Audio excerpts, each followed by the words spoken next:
Okay, welcome back, everyone. Just got out of seeing John Wick Chapter 4, I think is what it was officially called. And this was interesting for me. So, my basic story, I'll go quick on this, on John Wick, is I haven't really seen them at all.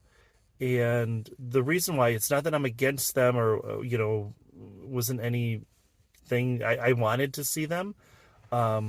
I had actually at one point rented chapter 1 and chapter 2, and I watched chapter 1, and then my sister called, and so I was talking to her. She's like, oh my god, I love those movies, they're the best, you gotta watch them.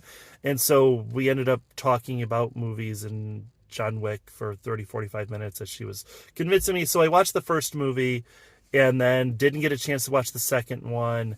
I had rented them, ended up having to return them, and just kind of quite didn't get back to them. And then, unfortunately, my sister passed away unexpectedly.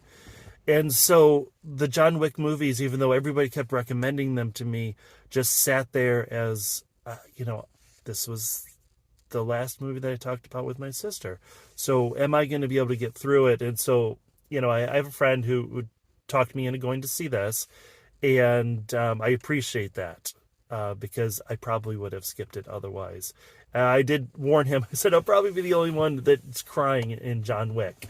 But luckily I made it through. So here's my thoughts on the film itself. So if you're watching this, I think you know what the movie is about. You know who John Wick is. It's Keanu Reeves, who always feels like this is, this is sort of cliche, stereotypical Keanu Reeves, right? Past the surfer boy of his early career. This is him, how he acts now, which is everything he says, it feels like he's about to say more, right? Someone will say to him, hey, John, are you okay? Yeah.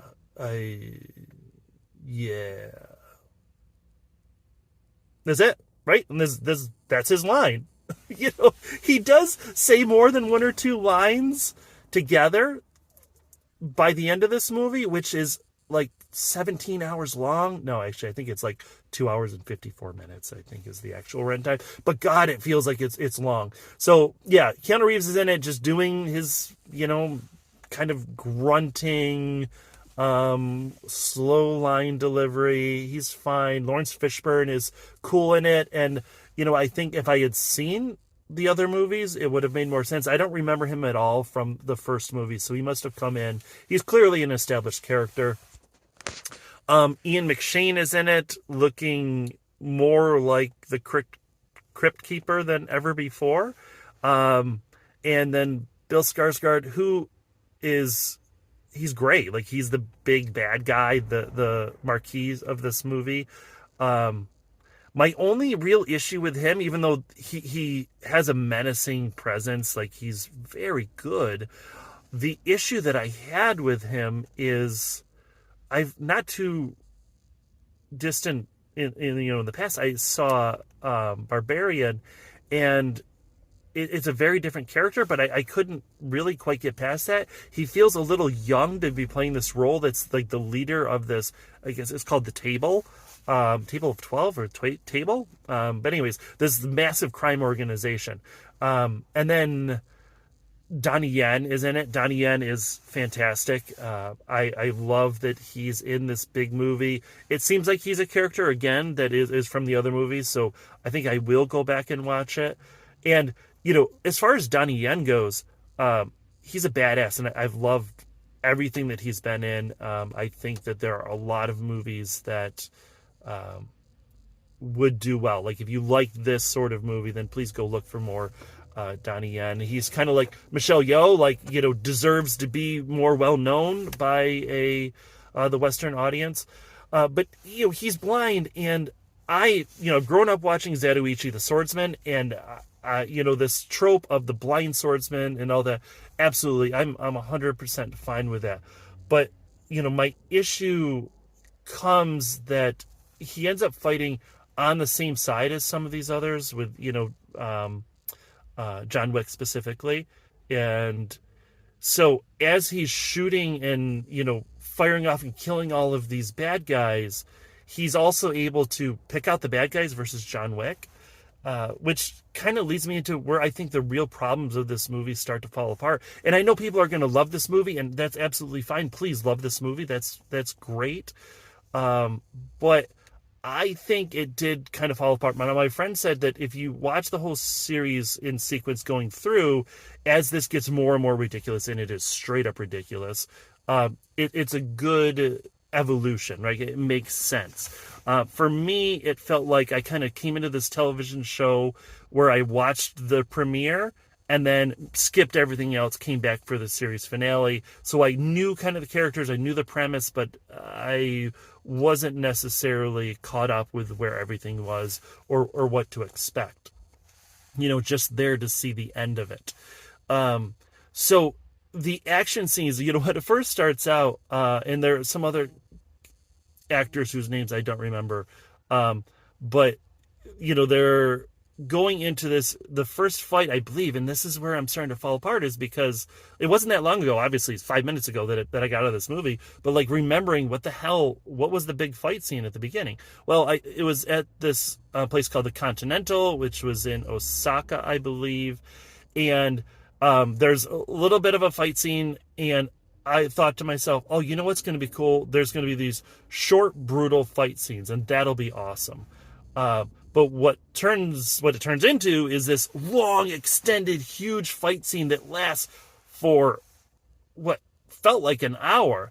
And, honestly, this movie started, and I was getting a little bit bored. I was tired. I was like, I don't know if I'm going to make it. Then that fight scene started, and I was dialed in. It was ridiculous. It was dynamic. It was exciting. There's gunplay, and there's swords, and there's bows, and there's all sorts of cool stuff, and just some brutal kills. And I dropped my phone and realized that like an hour had passed. Right, we were an hour into this movie already, and I was like, all right, cool, I'm locked in.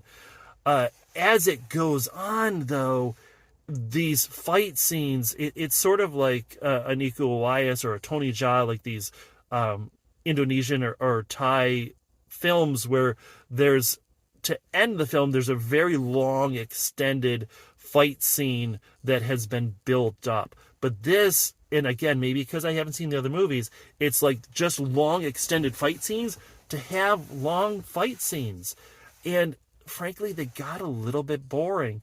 By the third major action piece of this movie, as they're moving towards the finale of the film, they kind of set it up that he has to fight his way through the city of Paris to get to this duel with Skarsgård at the end.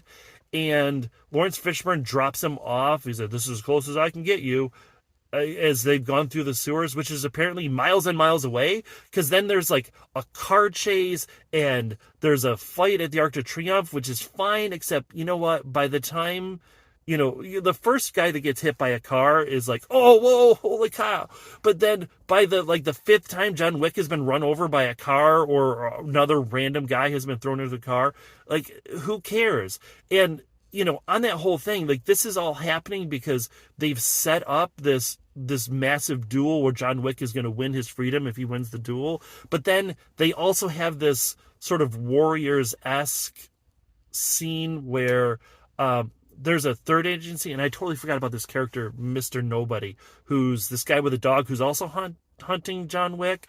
But his role in the movie is, I guess, just there to keep John Wick alive long enough for him to get the bounty, but then he never actually goes for the bounty because obviously John Wick saves his dog, and there's the whole thing with dogs in this series, right?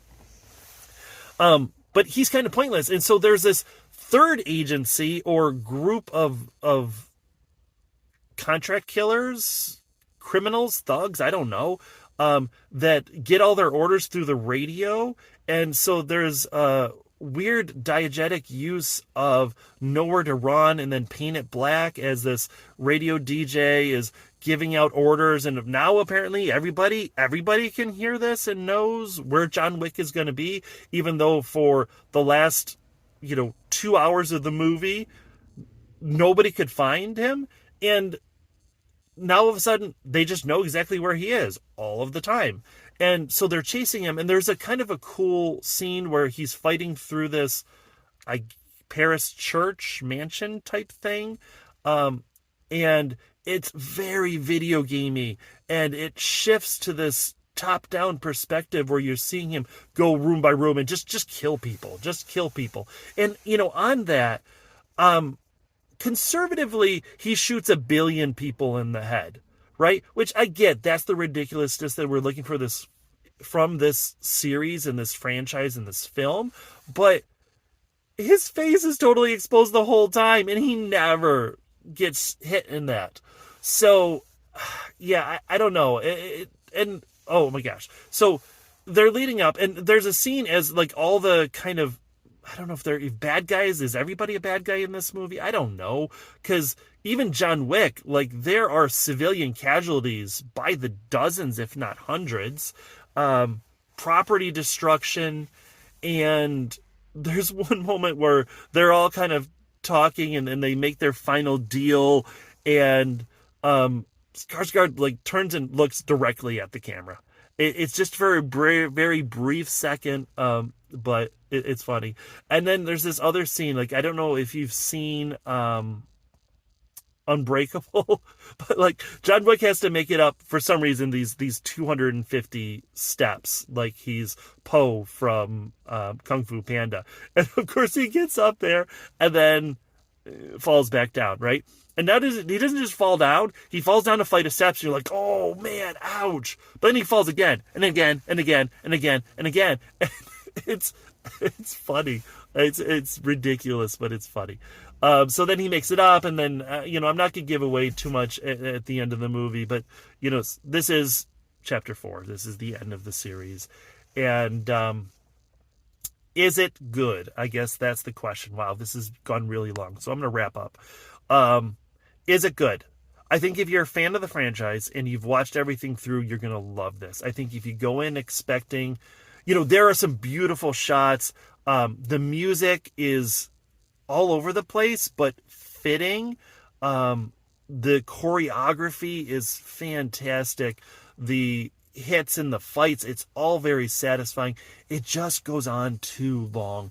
That whole last fight scene through Paris, if that had been cut out and we just had the two major fight scenes, and by fight scene, I mean, these are like 30, 40 minutes long, it feels like. And then we end with the duel, and John Wick can, fade away into the sunset. I think that that's fantastic. But it just gets a little bit long and a little bit boring in that last sequence of fights. That even if you're not going to cut the whole thing, you could cut 10, 15 minutes from it. So, is it going to win anybody over? No, I don't think so. I think that if you're already a fan, then it's fine. Actually, more than fine. It's probably really, really good. I did not hate it. I enjoyed it. And it definitely makes me want to go back and rewatch them. So if you've seen it, please let me know. Like, comment, subscribe, all that. All right. I want to know what you think of this movie. And I appreciate everyone. See you after the next movie.